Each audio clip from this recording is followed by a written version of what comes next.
Salam sejahtera dan selamat petang. Kita bertemu lagi kembali ke kelas kita semula. Okay, setelah kita 2 minggu kita tak buat kelas sebab faktor cuti, cuti kemerdekaan. Lepas tu kita ada apa lagi kan yang cuti Maulidul Rasul kan. Okay, so sekarang ni kita kembali kepada keadaan asal di mana kita akan sambung lagi kelas untuk hari ini.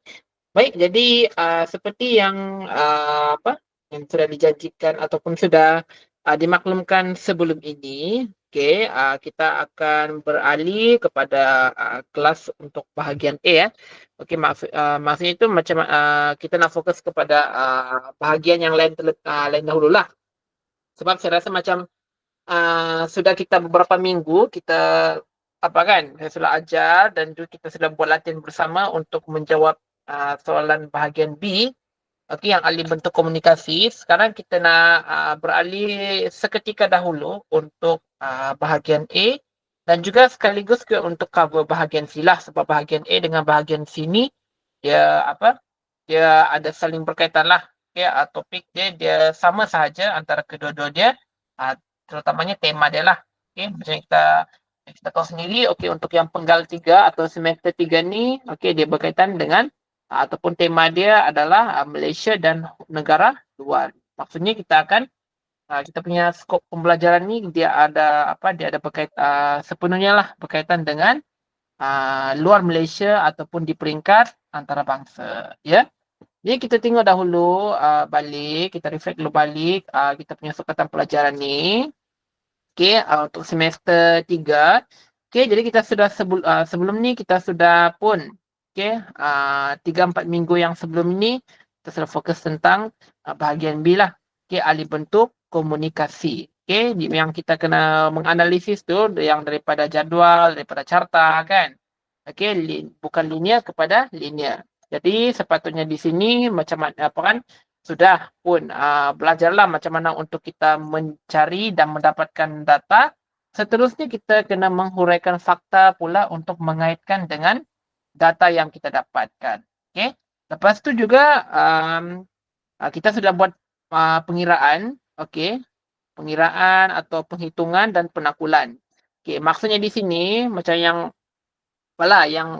ingat lagi tentang 3 kaedah macam mana untuk mencari dan mendapatkan nombor datanya, macam mana kita nak tahu dia meningkat ke, menurun ke, ataupun macam mana kita nak tahu kalau dia tidak konsisten, kita pun sudah ajarkan. Okey, 3 cara tersebutlah. Okay, itu yang paling penting. Yang pertama tu macam mana nak cari. Okey, cari dalam jadual ataupun dalam carta. Lepas tu yang kedua, macam mana kita nak tentukan.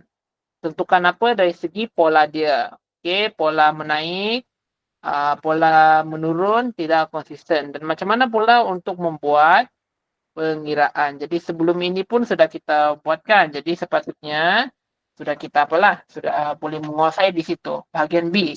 Okey, sebab bahagian B ni markah dia diperuntukkan adalah 15 markah. Jadi sepatutnya ini boleh dapatkan dengan begitu mudah lah. Okey, boleh dapatkan dengan begitu mudah. Okey, kalau di penggal 2 tu dia ada macam stretch sikit lah. Tapi kalau untuk yang bahagian B pula, untuk yang penggal 3 ni sepatutnya dia tidak ada macam ada masalah lah begitu. Sebab kita sudah pun ataupun sudah pelajar-pelajar diajarkan untuk menguasai dua bahagian. Macam mana untuk menganalisis data dan fakta dan juga macam mana untuk membuat penghitungan ataupun pengiraan dengan penakulan. Okey, benda yang paling mudah je untuk bahagian B ni sebenarnya. Okey, untuk bahagian B ni dia lagi senang. Okey, kalau you tengok dalam skema pun yang berdasarkan modul yang saya ada berikan tu kan.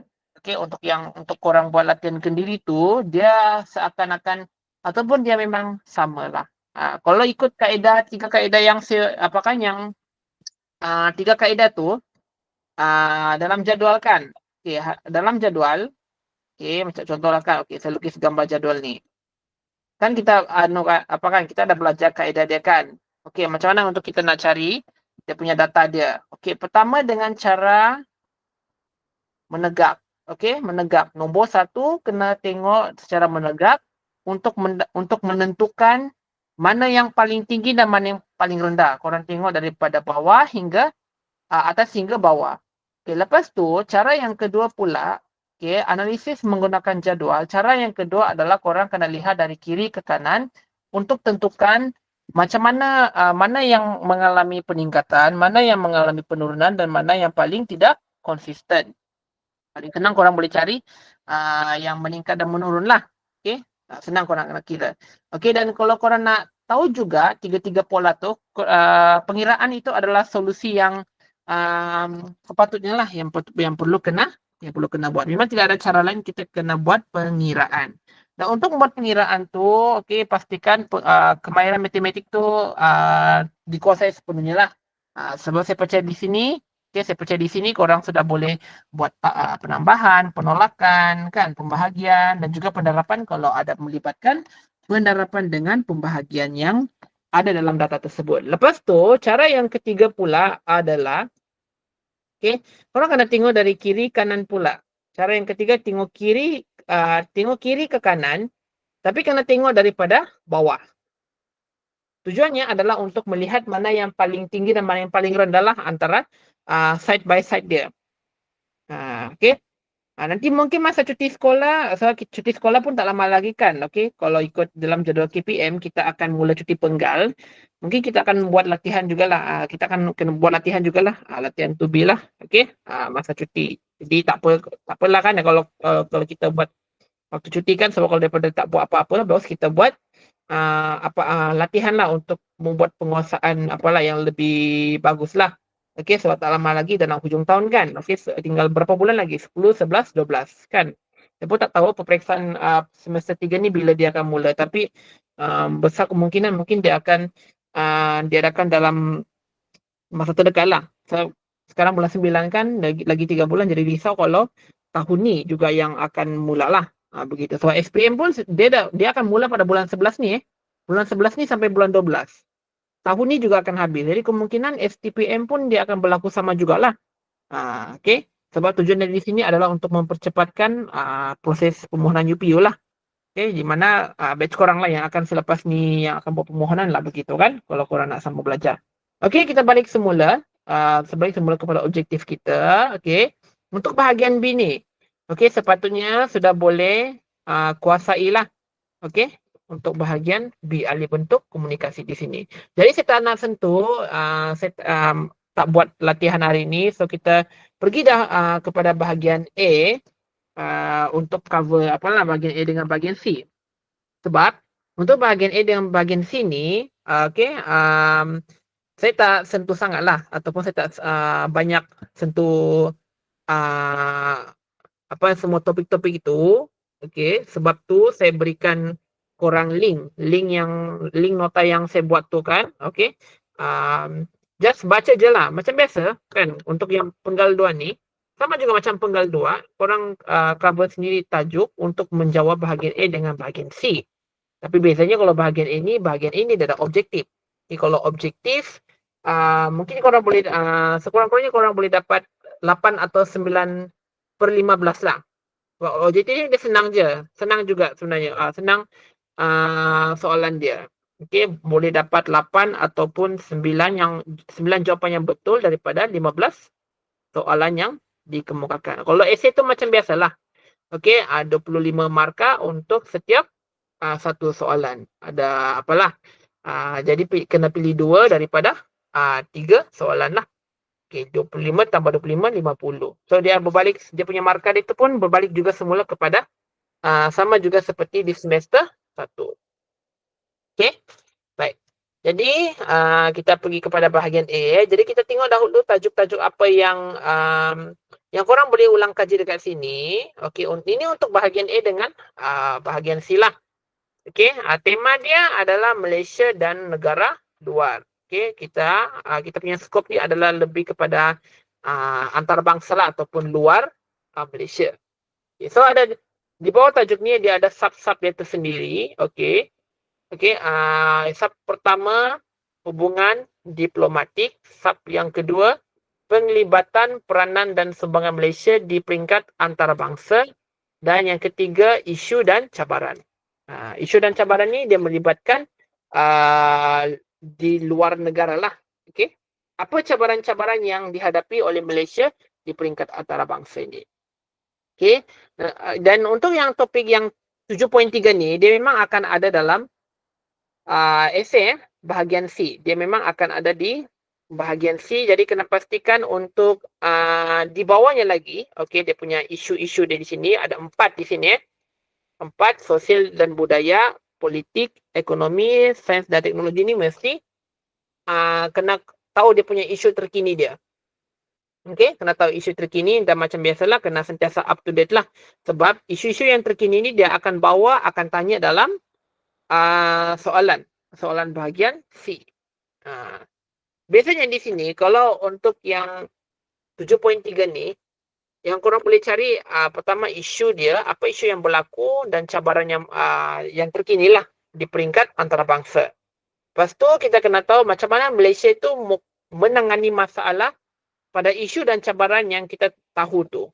Jadi macam mana Malaysia tu boleh mencari penyelesaian dia. Okay, lepas tu apa yang Malaysia telah lakukan bersama dengan negara luar. Itu 3 bahagian lah yang biasanya dia akan tanya dalam soalan esei, soalan bahagian A sampai ke bahagian C. Apa dia punya isu dan cabaran yang Malaysia hadapi di peringkat antarabangsa. Lepas tu apakah yang Malaysia lakukan untuk menangani isu dan cabaran tersebut dan apakah yang dilakukan, okay?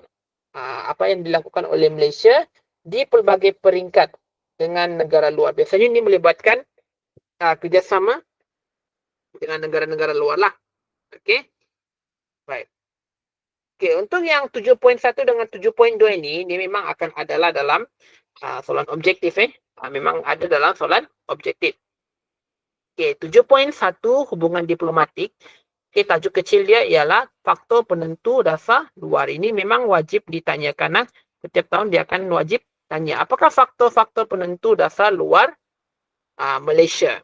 Jadi apa yang kita akan dapat adalah untuk menjelaskan faktor-faktor yang mempengaruhi penentu dasar luar Malaysia. Okey? Okey. Sekejap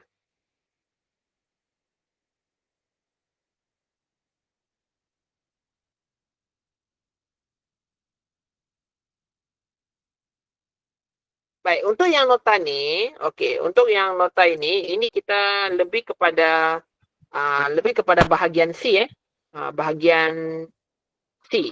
Okey. Yang nota ni dia menyentuh kepada 7.3 isu dan cabaran. Okey, dia meliputi sosial dan budaya, politik, ekonomi, sains dan teknologi. Jadi untuk hari ini kita akan kita akan undur dulu sekejap ataupun kita mulakan dahulu daripada bahagian bawah 7.3 isu dan cabaran. Okey. Ini kita akan gunakan dalam bahagian C Okey, jadi korang akan gunakan notes ni untuk menjawab bahagian C okey yang kita akan buat pada kelas-kelas yang seterusnya lah. Okey, bahagian esei. Okey, meliputi 4 tema ni lah. Okey. Dan sekarang ni kita akan tengok, okey, ini adalah soalan yang walaupun di tahun 2019 tapi dia sebenarnya dia masih valid lagi lah. Okey.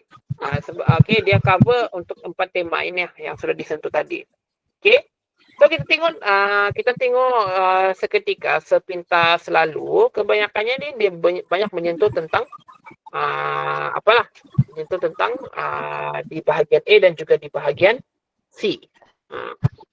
Tapi actually juga dia boleh guna jugalah untuk bahagian B Okey, sebab sebab esei dia tu kan ada apa kan? Kalau korang dapat tentukan pola 4 tambah 0 untuk bahagian B tu, 4 tambah 0 tu sebenarnya 2 tambah 2 kan? 2 tambah 2. Okey, yang 2 ni adalah untuk ayat data atau AD. Yang ini kita kena gunakan untuk menjawab atau menulis AP ataupun ayat penyertaan. Jadi sebenarnya untuk memudahkan nota ni, korang boleh gunakan untuk menjawab ketiga-tiga bahagian. Bahagian A, bahagian B dengan bahagian C. Okay? Tapi korang kena tengoklah apa tema yang yang diberikan. Sebab tema untuk semester 3 ni, dia ada 4 tema saja. Iaitu yang pertama, sosial dan budaya, politik, ekonomi, dan sains dan teknologi. Okey. Okey, kita tengok di bahagian ekonomi dahulu, tema ekonomi. Okey, biasanya untuk tema ekonomi ini, apa soalan-soalan yang ditanyakan? Sama ada, sebab ini dia meliputi ketiga-tiga bahagian. Okey, dia meliputi ketiga-tiga bahagian dalam kertas 3. Bahagian A, bahagian B, dan juga bahagian C. Okey. Soalan yang pertama, kalau dia minta faktor-faktor yang mempengaruhi pengeluaran. Apakah sebab-sebab yang mempengaruhi pengeluaran? Okey, yang pertama di sini kita boleh letakkan faktor teknologi. Okey, kalau faktor teknologi ni dia mempengaruhi pengeluaran. Okey, pengeluaran ni dia meliputi pengeluaran barangan lah. Okey, dia meliputi pengeluaran barangan, tak kisahlah barangan apalah. Import ke, ekspor ataupun sebagainya. Tapi kalau dia masih lagi sentuh tentang pengeluaran, jadi ke-6 faktor ini masih lagi valid. Okay, masih lagi valid untuk orang tulis dalam esei bahagian B dengan bahagian C. Juga boleh korang tengoklah dalam bahagian A. Kalau soalan ni dia tanya faktor-faktor yang mempengaruhi pengeluaran. Pengeluaran ni dia bersifat umum lah. Tak tahulah pengeluaran dari segi apa. Tapi kalau dia asal dia tanya je, dia punya ayat soalan dia mempengaruhi pengeluaran, so automatik 6 fakta ni dia ada. Yang pertama di sini adalah teknologi. Okey. Jadi untuk isi, untuk yang bahagian isi ni, korang boleh cakap antara faktor yang mempengaruhi pengeluaran ialah faktor teknologi. Okey. Lepas tu untuk yang bahagian huraian tu, korang akan sentuh tentang meningkatkan penggunaan teknologi. Kan? Jadi kena beritahu secara detail dia, apakah langkah yang perlu dilakukan oleh pihak berkenaan untuk mempertingkat penggunaan teknologi bagi meningkatkan secara berterusan pengeluaran sesuatu barangan tersebut.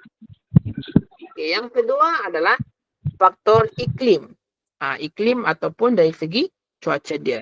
Sini korang boleh sebutkan kalau pengaruh perubahan iklim tu, kalau berlakunya perubahan iklim, kan? Kalau berlakunya perubahan iklim dalam sesuatu kawasan ataupun daerah tertentu, kan? Kena bagi dia punya kesan dia. Apakah kesan dia kalau dia berubah iklim? Contoh dia, kan? Ini kita cuba fikirkan dari segi pengeluaran sesuatu barangan tersebut. Sebab dia umum, kan? Kita tak tahu barangan yang macam mana. Andai kata kalau kita kalau dalam contoh, kalau kita nak sentuh contoh ya, kan, contoh dia lah, kan, pengeluaran tanaman. Kalau kita gunakan pengeluaran tanaman sebagai contoh, kita boleh dapat menjelaskan dengan terperinci lah. Perubahan iklim ni dia biasanya kalau dia melibatkan tanaman, kan. Contohnya kita nak sentuh tentang padi lah, kan. Sebab makanan utama di rakyat Malaysia ni dan juga beberapa negara luar tu kan adalah beras, kan. Beras, begitu. Jadi makanan tu datangnya daripada padi, kan. Okey.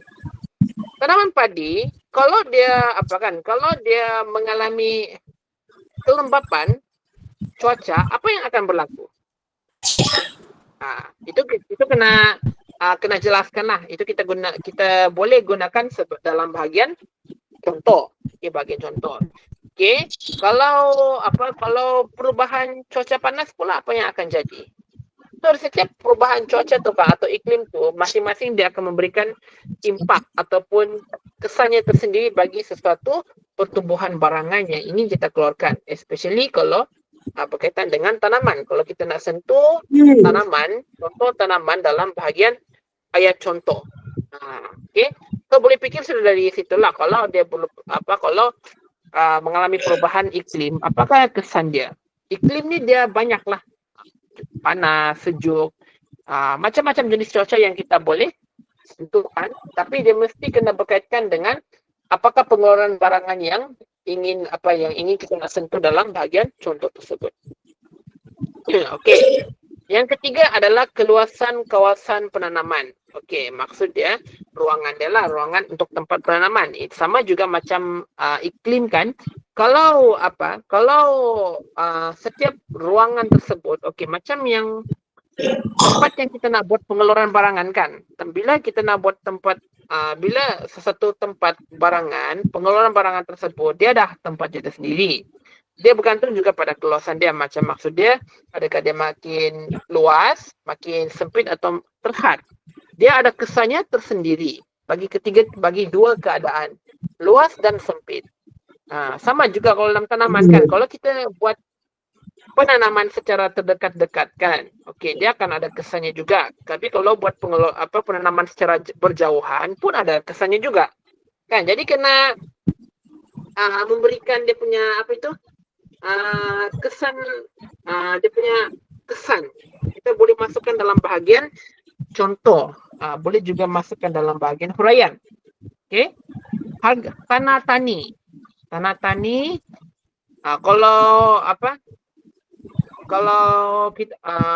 Kalau kita nak kata subur tak boleh, sebab kalau dalam esei tu kan, kalau dalam penulisan esei yang saya tahu, okey, kita tidak boleh cakap tanah tani yang subur. Itu biasanya kalau kita buat dalam huraian lah. Kalau tengok di sini, huraian melibatkan kata sifat yang diterima. Maksudnya, bila korang buat huraian tu kan, jangan sentuh ataupun jangan sebut subur.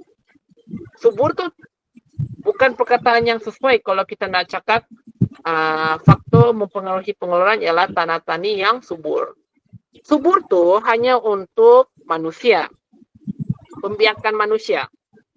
Perkataan subur tu tidak sesuai kalau dia yang kena cakap melibatkan tanaman.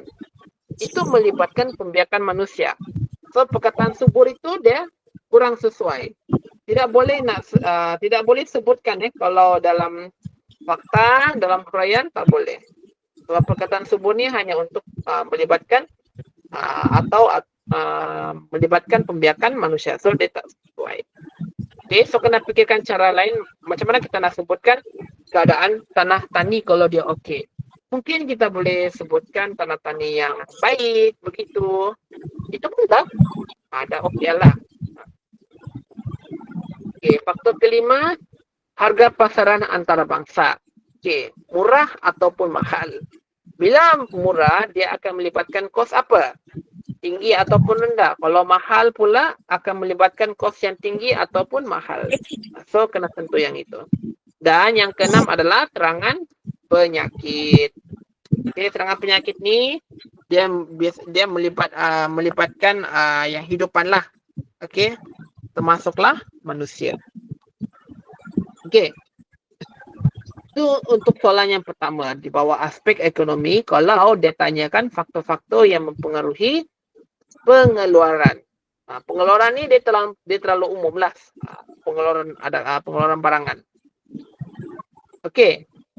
Soalan yang kedua, kalau dia tanyakan faktor-faktor yang mempengaruhi ekspor. Apa maksud ekspor? Siapa boleh jelaskan apa maksud ekspor? Apa yang dimaksudkan dengan ekspor? Ekspor tu apa? Bagi satu, tolong saya bagi satu maksud. Apa yang dimaksudkan dengan ekspor?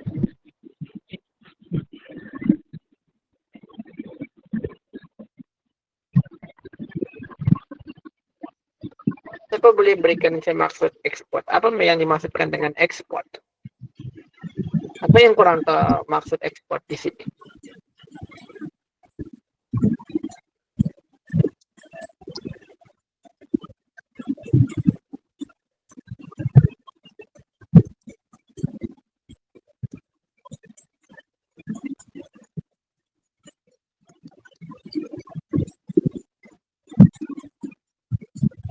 Okey, apa maksud ekspor?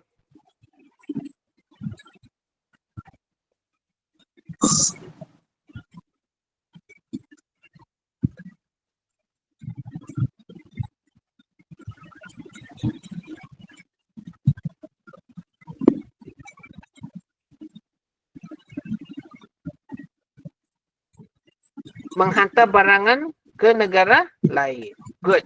Thank you, Devendran. Okay.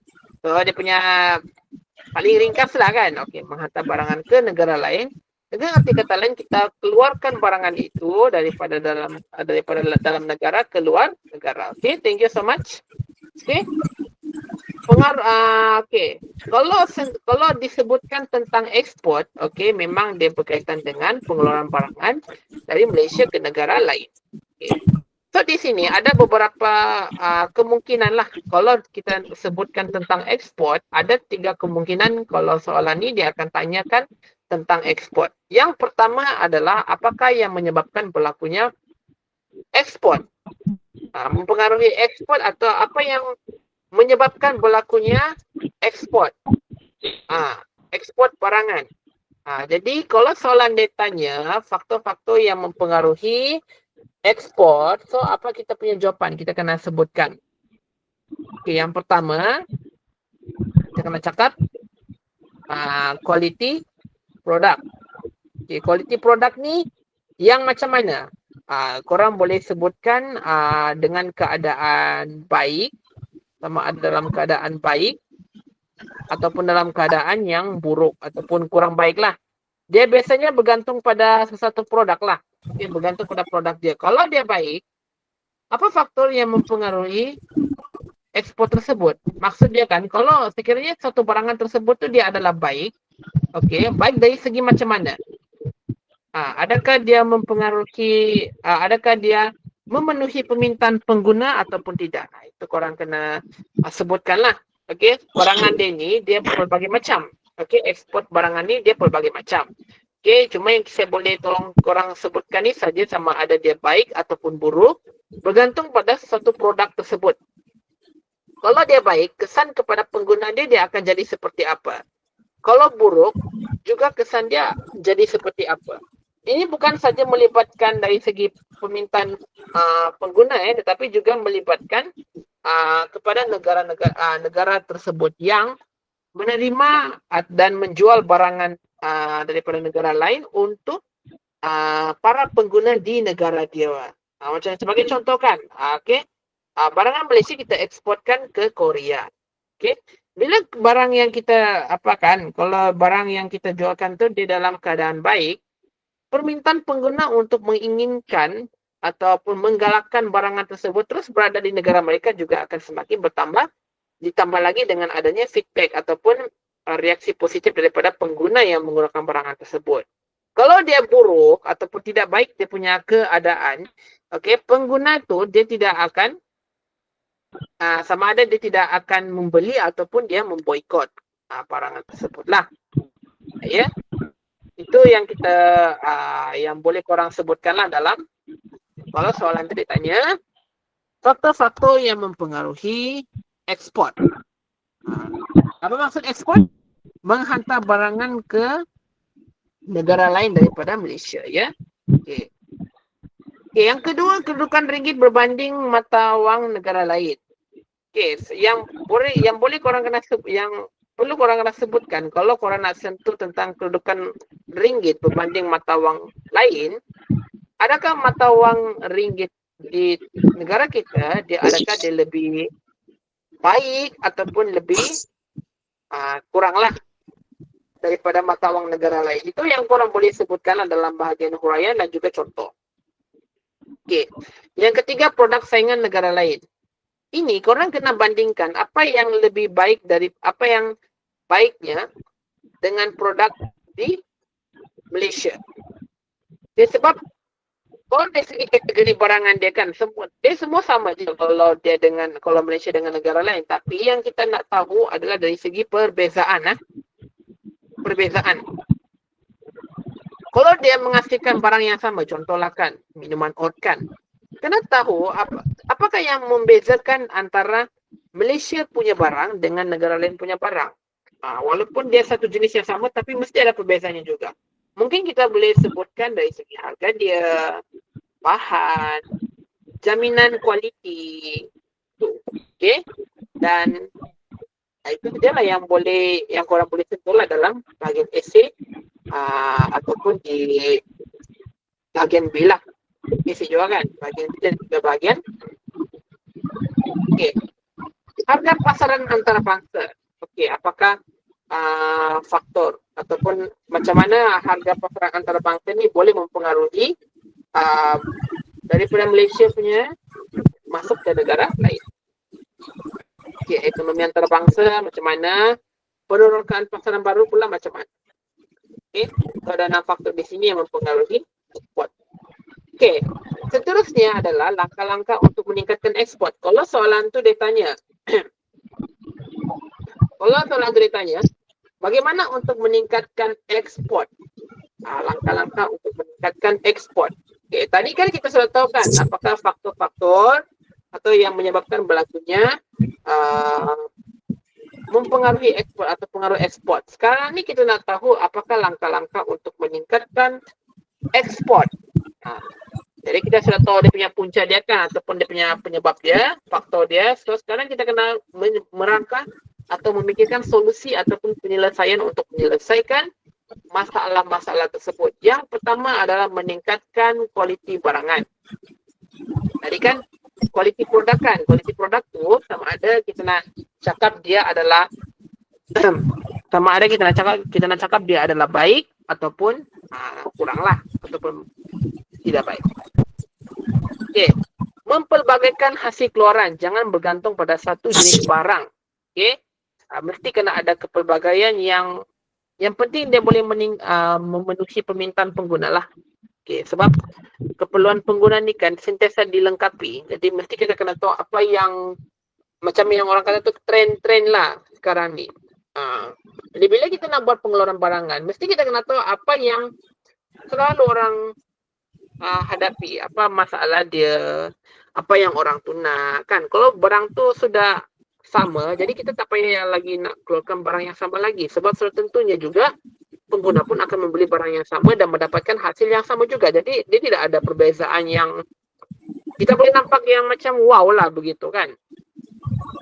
Okey, yang ketiga, mengenakan kos yang kompetitif. Keempat, mengadakan misi perdagangan ke luar negara, melengkapkan kemudahan prasarana fizikal dan perkhidmatan, kerjasama dengan negara pengimport dan mengadakan pembelian timbal balik. Soalan yang keempat, kalau dia tanya faktor politik. Tadi kan faktor dia secara umum. Jadi dia sentuh pula faktor politik. Faktor politik yang mempengaruhi corak ekspor Malaysia. Bagaimana maksud di sini kan Malaysia kan dia nak menggerakkan barangan itu ke negara lain, tetapi ada dia punya macam ada sedikit halangan dia lah ataupun apa yang menyebabkan Malaysia dia punya ekspor barangan dia tu macam mereka nak menggerakkan tetapi ada dia punya macam sedikit halangan lah ataupun dia ada macam yang ada backstage dia. Apa yang berlaku. Malaysia ni dia mengekspor ni dia kerana apa? Macam itulah kan. Macam mana Malaysia dia ekspor barangan? Sebab ada ni lah, ada 5 benda ni. 5 faktor dia ni. Pertama dia adalah kestabilan politik Malaysia. Okey. Maksudnya di sini kan kita boleh cakap kalau dia aman, jadi dia punya pengeluaran barangan dia tu dia semakin okey lah orang katakan. Hubungan serantau atau kejiranan, hubungan antarabangsa, fahaman ideologi atau pemerintah dan dasar kerajaan. Kalau dia tanyalah soalan keempat ni, faktor politik yang mempengaruhi corak ekspor Malaysia.